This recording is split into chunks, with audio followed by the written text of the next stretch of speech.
Hey folks, before we begin today's show, I want to thank our awesome sponsors. The first is Idle Academy. Idle is the first and only authorized vocational school for instructional design and online learning. It includes a comprehensive hands-on curriculum with certifications, credentials, expert coaches, mentors, a community of practice, paid experience opportunities, industry-preferred software access, live events, and ongoing updates. Your entire instructional design career is neatly packaged behind a single login. Check out all the details at www.idlecourses.com/academy, and you can use my code Luke for $88 off the yearly membership. I also want to thank Desire to Learn, more commonly known as D2L. Going from one learning management system to another can be an absolute nightmare. Trust me, I've been there. And recently, I had to move all of my courses over to a new learning management system. And luckily for me, I was able to work with the team at D2L to help me with making this transition. And now all of my courses live on Brightspace. It was an easy transition and an easy move. And I found the team to be so helpful to be able to work with. And I now work with them on almost a daily basis for a number of things. If you are thinking of changing learning management systems, please feel free to reach out to me. I'd be happy to connect you on over with my contacts over at D2L and to help you with making this process just a little bit easier for you. Okay, let's bring on the introduction music and let's start the show. Hello, learning nerds, and welcome on in to the nerdiest podcast you're going to hear today. My name is Dr. Luke Hobson. I'm your host of this show. I'm an author, blogger, podcaster, instructor, and of course, a senior instructional designer and program manager. My purpose, my mission is to be able to share with you as much as humanly as possible about designing learning experiences, teaching them, and of course, how does the learning work on the back end. And of course, you can find all of the resources that I have for you over at drlukehobson.com. Today's episode is called The Disconnect Between Instructional Design Degrees, the Real World, and How to Fix It. I'm still trying to wrap my head around this, so bear with me for a moment as I string together a few thoughts. Many instructional designers are accidental instructional designers. It's so common to speak with longtime instructional designers and to hear that they fell into the role by quote-unquote accident. Over recent years, though, everything about the instructional design field has grown. Awareness, salary, competition, and education. What was once common with accidental has now turned into intentional, and the age of the intentional instructional designer is upon us. How does one become an instructional designer? While there are still quite a few ways of becoming an ID, one path to take is to pursue a degree in instructional design. The theory behind this is that the students will receive an education on best instructional design practices, which will translate into a higher percentage of finding a position they'll enjoy.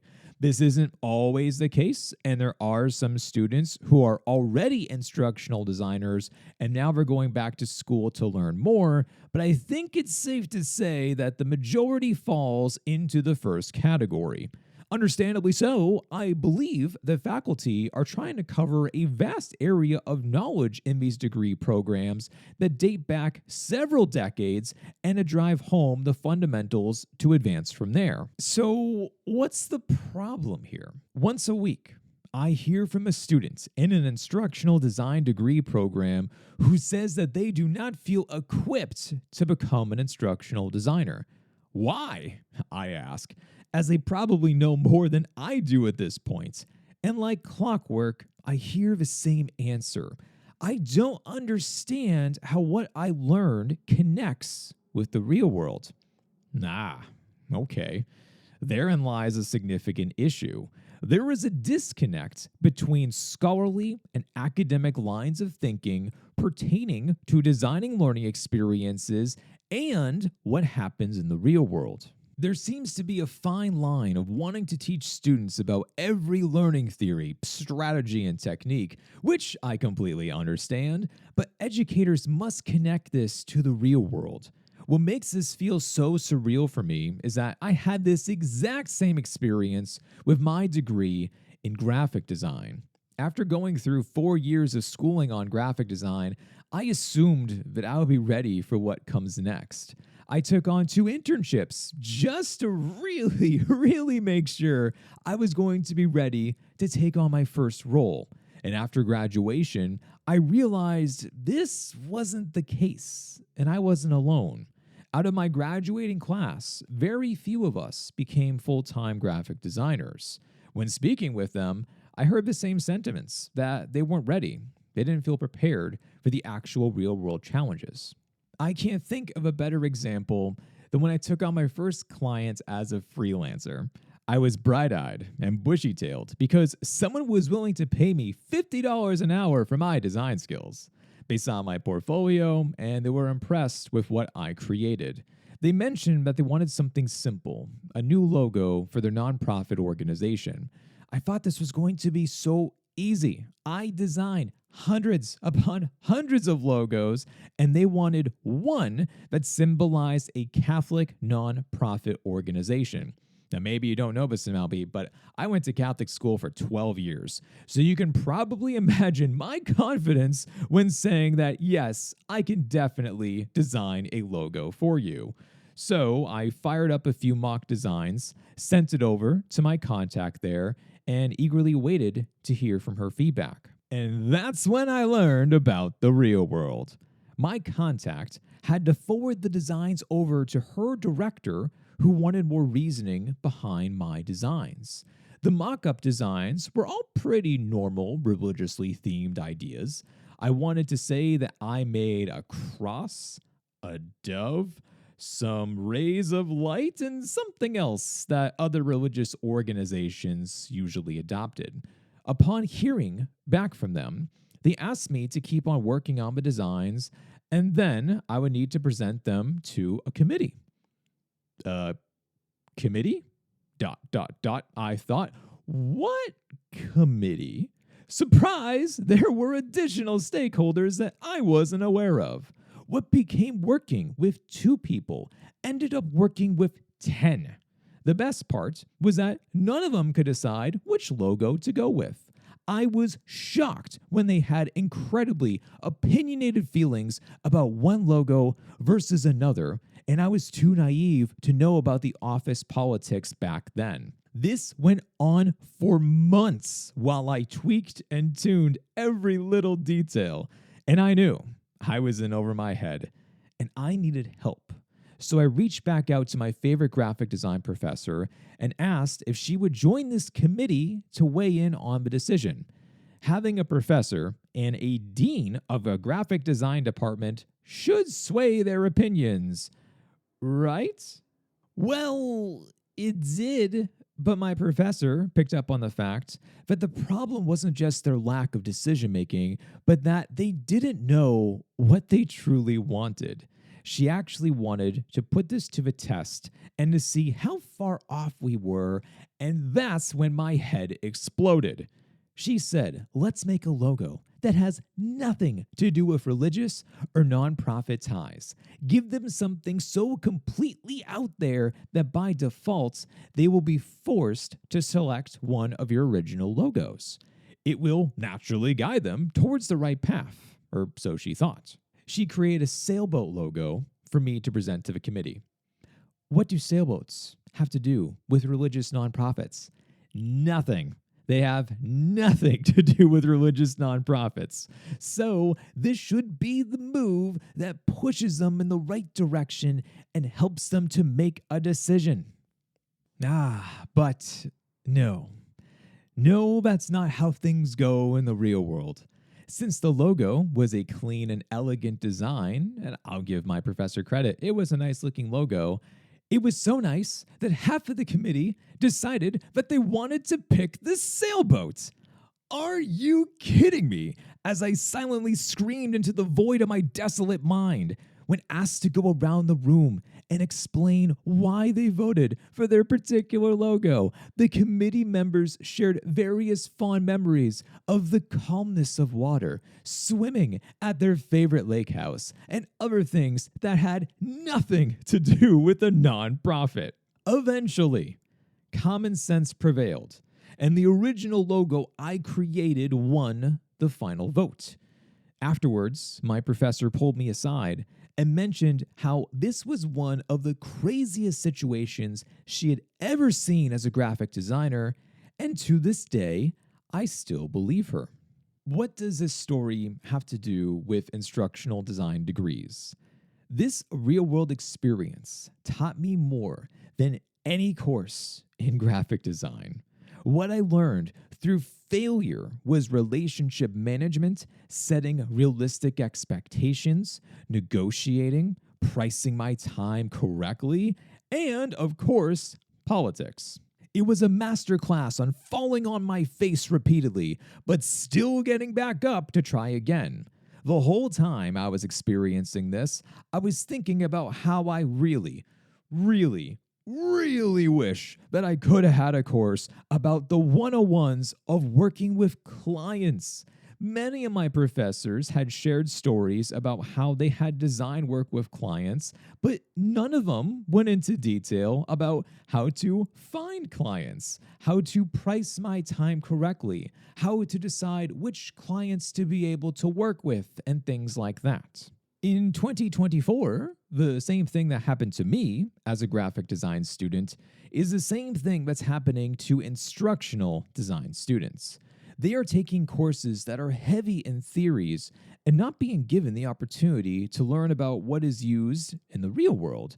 Now, this breaks my heart for several reasons, but the most significant reason is that if there is anyone on the planet who understands the purpose of creating a learning experience that addresses the real world, it's us.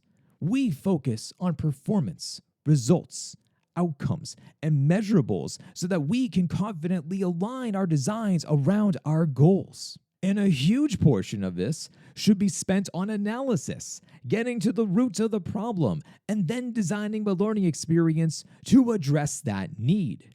If we have students who are applying for an instructional design degree, and on the application, they call out that they are pursuing this degree to help them to land a position, then guess what? We better be addressing that need.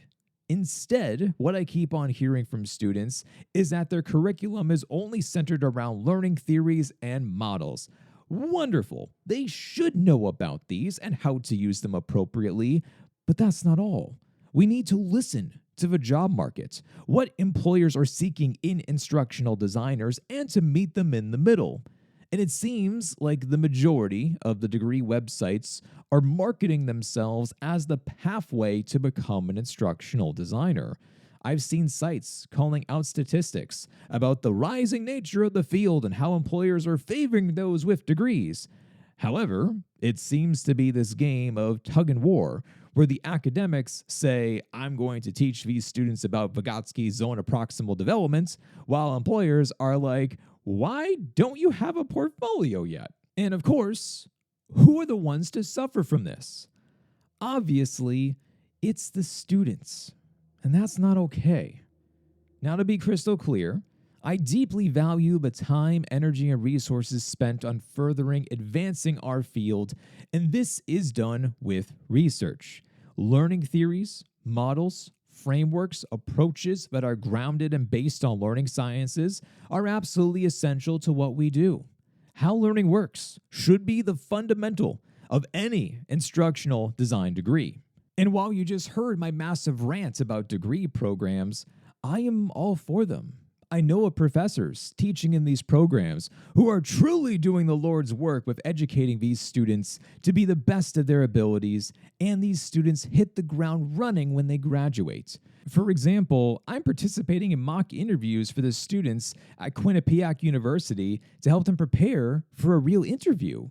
You can also go back to an earlier episode where I interviewed Dr. Carl Kopp from Bloomsburg University about the value of instructional design degrees, and he made many great points about their value. I also know how hard it is to create an approved degree program and how you have to jump through several hoops to get these approved of by a higher education committee.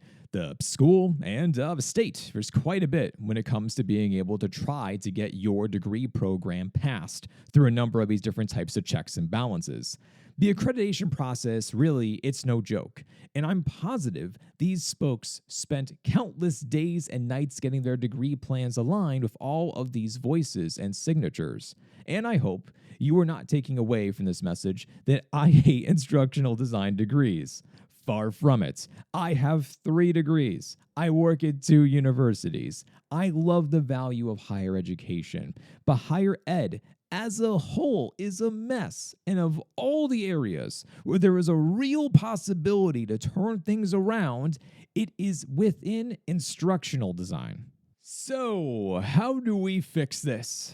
Well, let's talk about one idea. The simple answer is with custom learning tracks. The curriculum will have core courses where students learn about the essentials like how learning works, universal design for learning, ID models, learning theories, research from quantitative and qualitative, project management, and technology like learning management systems and authoring tools. Once going through the core, students could then select electives to meet their needs. Those students who already have instructional design jobs and are there to further pursue knowledge can dive deeper into learning sciences, VR, XR, AI, and other additional types of topics. Those who want to explore a degree to help with finding a job could take courses on how to collaborate with subject matter experts like influencing, negotiating, stakeholder management. They could also focus on creating a portfolio or career guidance like resumes, branding, interviewing, negotiating salaries, and more.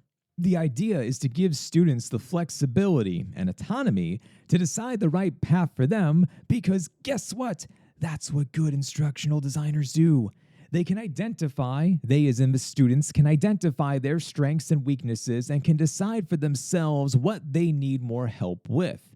Of course, the students could have the options of picking from either elective track and can mix and match. Now, I can absolutely make an argument for why project management and collaborating with SMEs is truly essential to this job and should be required in that learning track.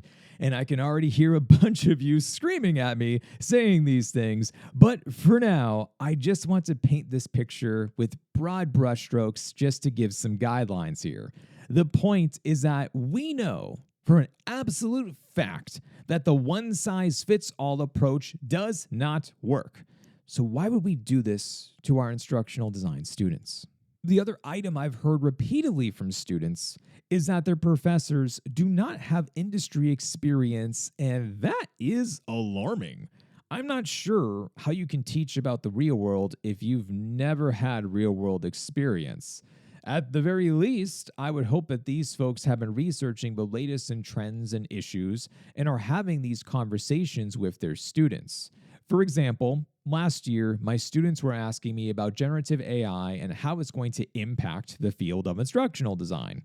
Since I threw myself into Gen AI, I could answer their questions. If I did not know, though, I would go find an industry expert and ask for their opinions, or better yet, ask if they want to speak to my class. The best way to bring the industry into the classroom is to hire these folks, whether as subject matter experts or instructors, if that's appropriate to be able to do, because industry experience and academia need to come together to develop these students. So much of instructional design is listening. And from what I can gather, these students are not being heard. I want to pave the way for the next generation of instructional designers to be ready for what the real world has in store for them. I do not want them to go through what I did with falling on my face repeatedly and having to learn the hard way. So, because I have this platform and I have this podcast, I'm using this as my opportunity to try and make a difference. And dear God, I hope it works. If it doesn't, that's fine.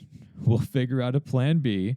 because I am determined to serve our community and to try to be able to make things better for everybody. There are degree programs out there, once again, who are doing the right things, and they're doing a great job, and they absolutely do exist. But if more is needed to be done, then who knows? Maybe I'll create my own instructional design degree program someday. I wouldn't rule it out. I don't know how I would do it, but I wouldn't rule out that possibility. For now, I'm going to keep doing what I can through my content with the blog, the podcast, and YouTube, and of course, through Instructional Design Institute and the offerings that I've been creating over there. And hey, let's see what conversations potentially come from this piece of content.